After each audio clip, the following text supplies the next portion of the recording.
Peonies are watered from spring through summer to autumn and then kept totally dry while dormant in the winter. The critical time is early in the season. The roots usually start to grow more or less as the flowers fade, and at this time it is important to give only a little water. The aim is to keep the compost only just damp and make the newly emerging roots go searching for moisture. If the mix is too wet at this time, there is a danger the new roots will rot. Once, however, the roots are well established, often evidenced by rapid leaf growth, watering can be increased substantially. Peonies come from areas which get the summer monsoon. As long as your mix is free draining, or very free draining, it is difficult to give them too much water once they are actively growing. It is best to use rainwater, soft tap water, or water produced by reverse osmosis. But this is not so critical for Peony as for many other orchids, and they will tolerate hard tap water. If possible, keep them open to the weather in summer so they can be rained on. They love it. While I still had a small collection, I used to take the roof glass out of the glasshouse during summer so the rain could fall on them. It has also kept them cooler. As the days shorten in the autumn and growth slows, reduce watering. When the leaves start to go yellow, it is time to stop watering altogether and allow them to completely dry out. The leaves will go brown and finally fall off, and the pseudobulbs enter their dormant phase. Peonies need to be fertilised to build up the pseudobulbs for flowering the following year. They like regular but weak feeds with a liquid fertiliser. Feeding should start once the leaves start to grow quickly, often late May with me, and continue until the autumn. I use various feeding regimes and many different brands of fertiliser over the years. I don't think it makes too much difference as long as you do feed them regularly. In my current regime, I use the Miracle Grow brand of fertiliser. This has N to P to K analysis of 24 to 8 to 16 plus trace elements. I give this once a fortnight at about 1/3 to 1/2 of full strength. In the alternative weeks that they don't get this, I give them some liquid seaweed extract, Maxicrop, again at 1/3 to 1/2 of full strength. For measuring fertiliser strength accurately, a conductivity meter is a very useful instrument. Orchid growers often invest in such an instrument because many orchids are very sensitive to being overfed. Measuring the strength of your fertiliser solution accurately helps to avoid this possibility. These meters may measure in units of parts per million or microsiemens. I am most familiar with the latter. Whenever I make up a fertiliser solution for the peonies, I aim to make it produce a reading of 600 to 800 microsiemens on the meter. For comparison, a full-strength solution may read 2000 to 2500 microsiemens. Right, now we move on to item 7, light, air and temperature. When grown under glass, peonies need to be shaded from direct, bright sunshine. A shade cloth giving about 50% shade is ideal, or the glass can even be painted with a traditional style whitewash. They also enjoy fresh air, so provide plenty of ventilation. A fan is very useful to give some air movement. They prefer cool temperatures, preferably below 25 degrees centigrade, though they will tolerate higher temperatures for a while.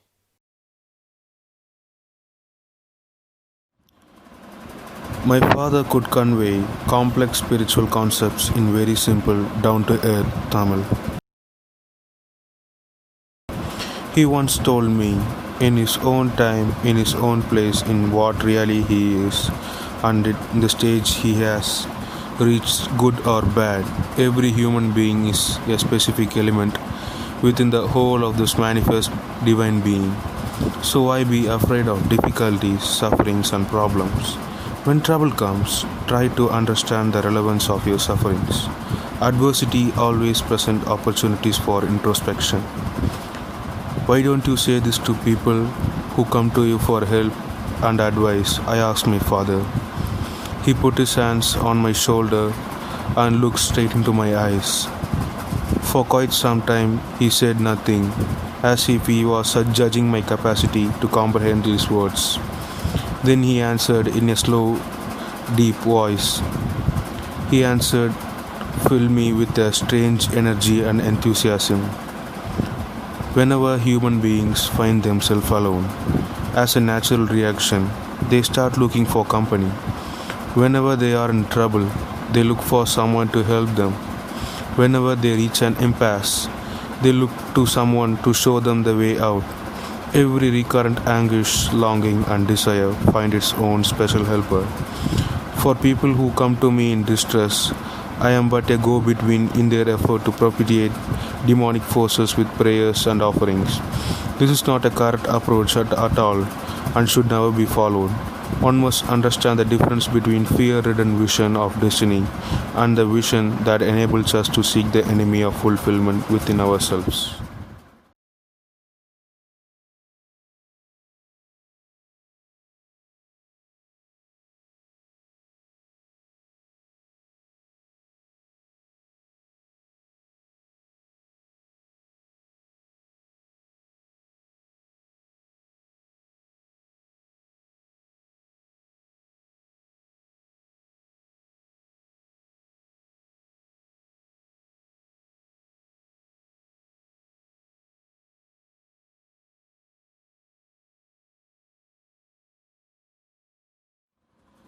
I have throughout my life tried to emulate my father in my own world of science and technology. I have endeavored to understand the fundamental truths revealed to me by my father and feel the convinced that there exists a divine power that can lift one up from the confusion, misery, melancholy, and failure and guide one to the one's true place. And once an individual serves his emotional and physical bondage, he is on the road to freedom, happiness, and peace of mind.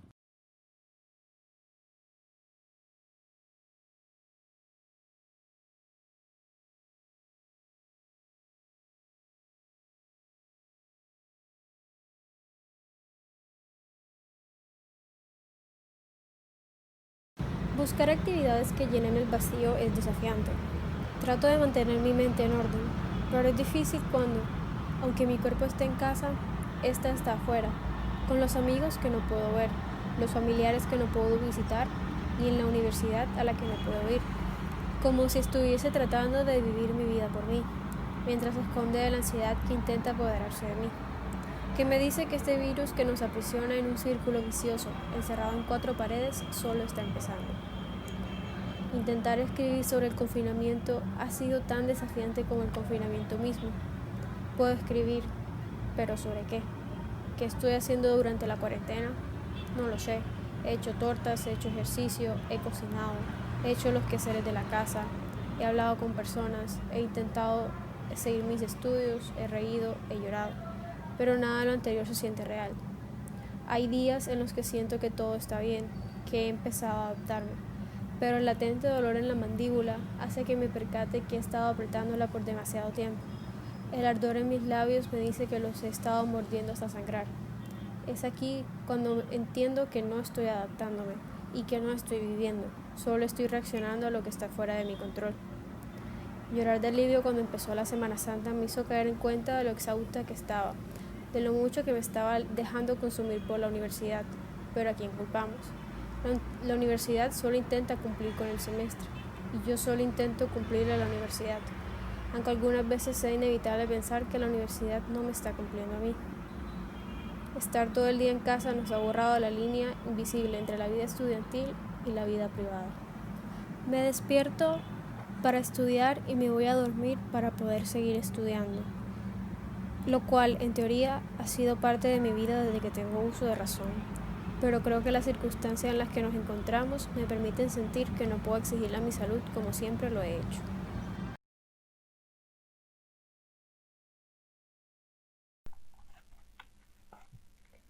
Sesuatu bernama aku. Mengapa Anda melihat pembenaran sebagai suatu hal yang negatif? Sebenarnya, itu adalah salah satu dari mekanisme pertahanan ego yang dewasa. Karena mencari alasan atau penyebab dari luka yang didapat, atau keputusan yang dibuat oleh diri sendiri. Aku selalu merasa kesulitan setiap kali harus melihat ke dalam diriku sendiri. Terlebih ketika ada perasaan negatif yang bertumpuk di dalam diriku. Bagaimana aku harus menjelaskannya ya? Rasanya seperti menginjak sampah, lalu memungutnya dengan tanganku untuk memastikan bahwa yang kuinjak adalah sampah, meski aku sudah mengetahuinya. Hari ini, perasaanku seperti itu. Rasanya aku ingin mengeluh. Aku ingin bersandar pada seseorang. Aku ingin merasa sedih.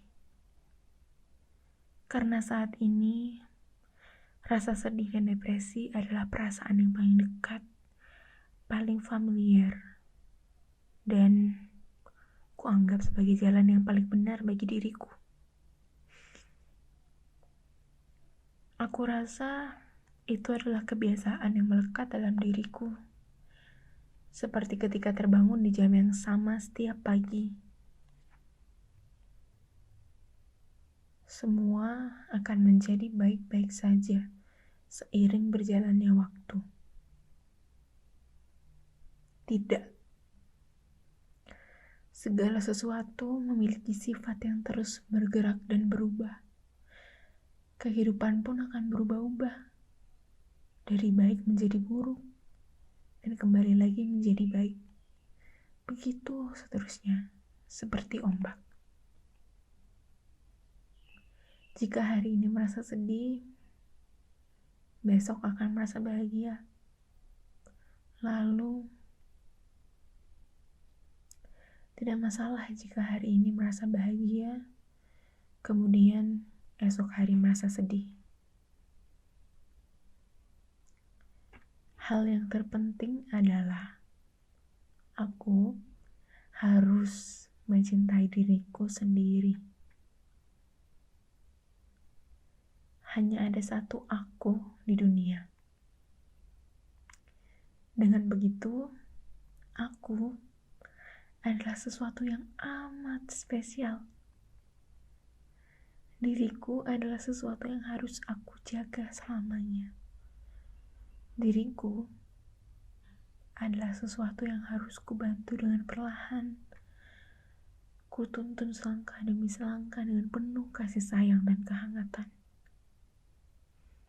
Diriku adalah sesuatu yang butuh istirahat sesaat sambil menarik napas panjang, atau terkadang butuh cambukan agar bisa bergerak ke depan. Aku percaya bahwa aku akan menjadi semakin bahagia jika aku semakin sering melihat ke dalam diriku sendiri. De tout temps, les plus grands sages ont porté le même jugement sur la vie. Elle n'a aucune valeur. Partout et toujours, ce qu'ils en disent a le même accent. Un accent de doute, de mélancolie, de lassitude de vivre, de résistance à la vie. Socrate lui-même a dit, au moment de mourir, « La vie n'est qu'une longue maladie. Je dois un coq à Asclepios, le sauveur. » Socrate lui-même en avait assez.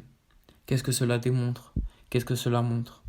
Autrefois on aurait dit, oh on l'a dit et assez fort, nos pessimistes les premiers. Il doit pourtant y avoir quelque chose de vrai dans tout cela. Le consensus prouve la vérité. Dirions-nous de même aujourd'hui encore? En avons-nous le droit? Il doit pourtant y avoir quelque chose de malade dans tout cela. Telle est notre réponse. Ces plus grands sages de tous les temps, il faudrait les voir de près. Peut-être n'étaient-ils plus, ni les uns ni les autres, très fermes sur leurs jambes. Peut-être d'un type tardif, vacillant, décadent. Peut-être la sagesse n'apparaît-elle sur terre que sous la forme d'un corbeau qui excite un discret relent de charogne. Quant à moi, ce qui m'a inspiré l'irrévérence de considérer les grands sages comme des types de décadence, c'est précisément le cas où elle est le plus fortement en contradiction avec les préjugés, tant des lettrés que des illettrés. J'ai su déceler en Socrate et Platon des symptômes de dégénérescence, des instruments de la débâcle de l'hellénisme, des pseudo-hellènes, des anti-hellènes. Ce consensus, je le comprenais de mieux en mieux. Ils prouvent tout, sauf qu'ils aient raison là où ils sont d'accord.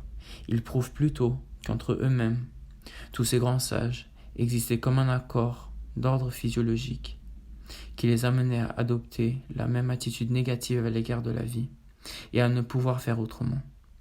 Des jugements, de valeur sur la vie, pour ou contre la vie, ne peuvent en fin de compte jamais être vrais. Ils ne valent que comme symptômes. Ils ne méritent d'être pris en considération que comme symptômes, car en soi, de tels jugements ne sont que sottises. Il faut se donner la peine de toucher du doigt, essayer de saisir cette surprenante finesse.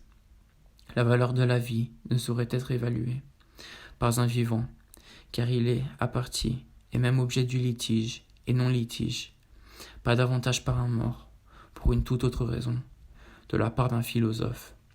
Voir dans la valeur de la vie un problème. Voilà qui parle contre lui. Voilà qui met en doute sa sagesse. Ou atteste sa non-sagesse. Quoi? Tous ces grands sages ne seraient que des décadents. Ils ne seraient même pas sages.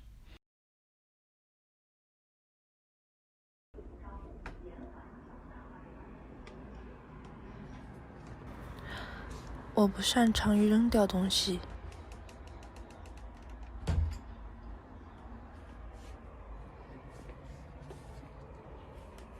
也就不擅长于整理东西。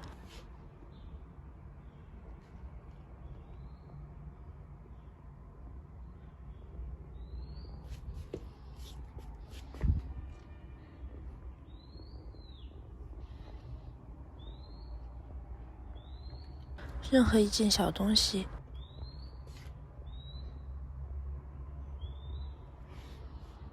像小学时候同学写的贺卡，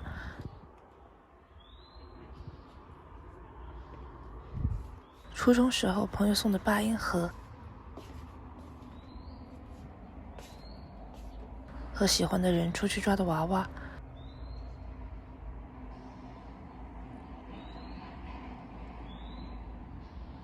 我都会留在房间里。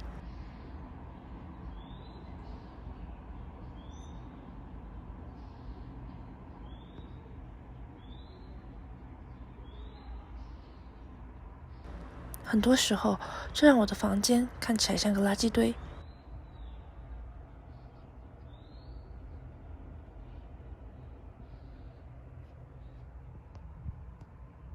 但是，不管怎样，这让我的房间留有充满感觉。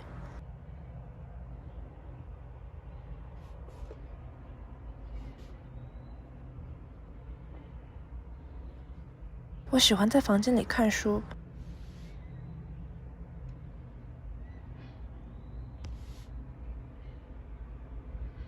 听音乐，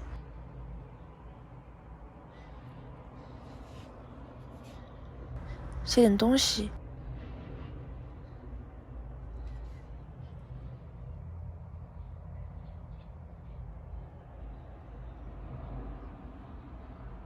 和上网。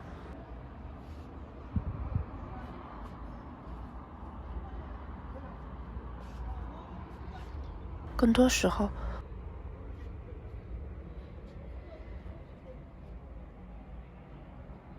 我会不由自主地想起以前度过的时光。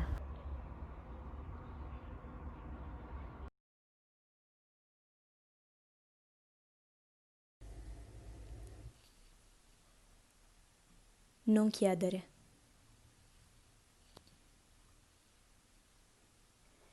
Non è concesso saperlo, Leuconoe.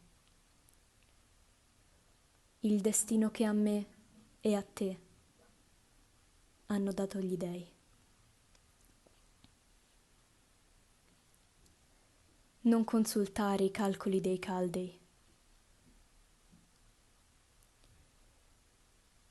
Quanto è meglio accettare ciò che sarà.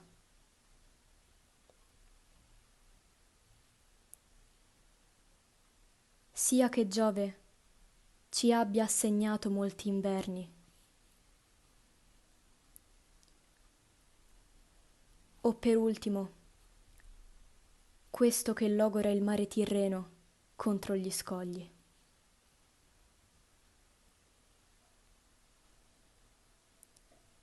Sii saggia. Filtra il vino e tronca nel breve spazio le troppo lunghe speranze.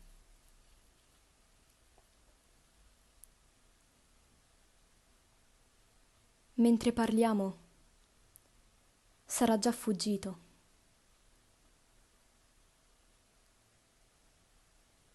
Il tempo invidioso.